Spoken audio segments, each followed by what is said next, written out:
Curhatan Castam, Siti TKI ingin jadi orang kaya, sibuk jualan hingga suami tak terurus. Curhat Castam suami Siti TKI. Siti ingin jadi orang kaya, jadi sibuk jualan hingga suami tak terurus. Siti Aisyah berdalih ngotot menjadi sukses sebagai bukti kepada keluarga Sawang di Taiwan. Siti bahkan sampai rela berjualan lewat live TikTok.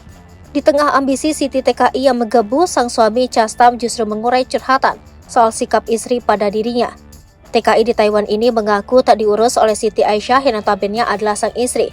Sedangkan itu, ibu Siti TKI mengungkap bahwa keluarganya tidak diizinkan menjenguk Sawang di Yayasan Taiwan. Lewat akun TikToknya, Siti TKI menulis ambisi demi Sawang. Siti bahkan sampai halu mengaku sebagai ibu Sawang. Padahal sejak 10 tahun lalu sampai saat ini, Siti Aisyah hanyalah perawat Sawang. Saking berambisinya jadi sukses, Siti sampai menyindir followersnya. Ketika berambisi meraup banyak keuntungan dari jualan, Siti TKI justru ditinggal followersnya. Siti TKI rupanya benar-benar dalam kondisi tak biasa pasca tak lagi menjadi perawat Sawang. Setelah jadi mantan perawat Sawang, Siti Aisyah justru memiliki ambisi lain, yakni menjadi kaya. Ia mengejar ambisinya lewat berjualan mulai dari pakaian, kosmetik, sepatu sampai jasa ekspedisi pemberian Faisal So. Namun, saking sibuknya, Siti TKI justru melupakan suaminya Castam yang kini bekerja menjadi TKI di Taiwan.